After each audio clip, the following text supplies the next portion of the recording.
The rain had been falling over the small city for 3 days without stopping. Streets were half empty, shops closed early, and a strange silence wrapped itself around the hospital building.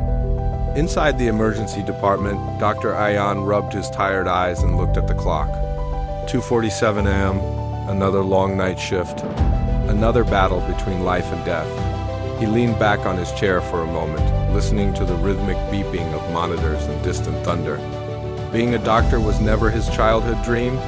He had once wanted to become a writer, someone who could create worlds with words, but life had written a different story for him.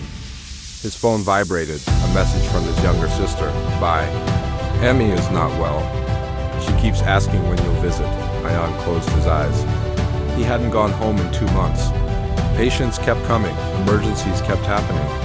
Time kept slipping away like sand through fingers. Before he could reply, the emergency doors burst open. A stretcher rushed in. A young boy, unconscious, blood on his shirt. "Road traffic accident," the paramedic shouted. The calm silence turned into controlled chaos. Nurses moved swiftly. Instruments clattered. Orders were given: oxygen mask, 4-line. Blood pressure dropping. Ayan's fatigue vanished instantly. His hands became steady. His voice firm. "Prepare for intubation." As he worked, he noticed something strange. The boy was clutching a small notebook tightly in his hand.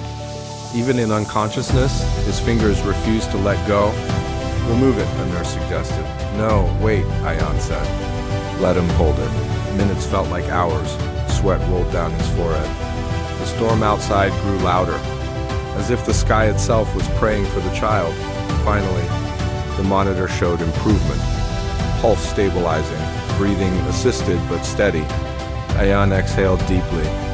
Another life pulled back from the edge. He walked out of the emergency room and sat quietly in the corridor. The fluorescent lights flickered.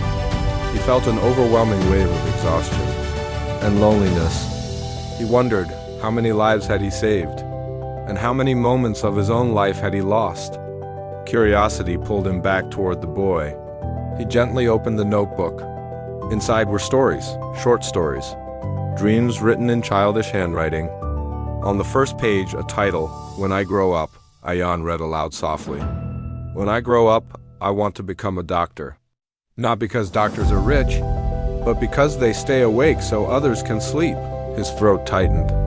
The boy had drawn a picture too, a doctor standing under a yellow streetlight in the rain, holding an umbrella over a patient, and felt something break inside him, and something heal at the same time.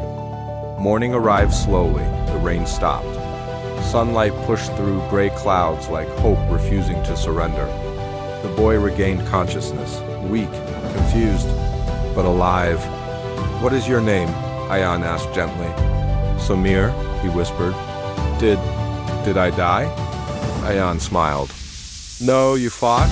Samir looked around and then suddenly panicked. "My notebook, where is my notebook?" Ayan handed it to him. "You write stories?" Samir nodded. "One day, I'll write a story about a doctor who saved me," and laughed quietly. "Then make sure you write that he was very tired and very hungry." They both smiled. Later that evening, Ayan finally went home. His mother opened the door, tears in her eyes. "You look thinner," she said, touching his face. He hugged her tightly. For the first time in months, he allowed himself to feel like a son. Not just a doctor. That night, he took out an old notebook from his cupboard, his own unfinished stories from years ago. He opened to a blank page and wrote, "Some dreams don't die. They just wait for the right night shift." Outside, the city lights glowed softly. Somewhere, a boy named Samir was probably writing too. And in 2 different rooms, 2 tired dreamers continued their stories.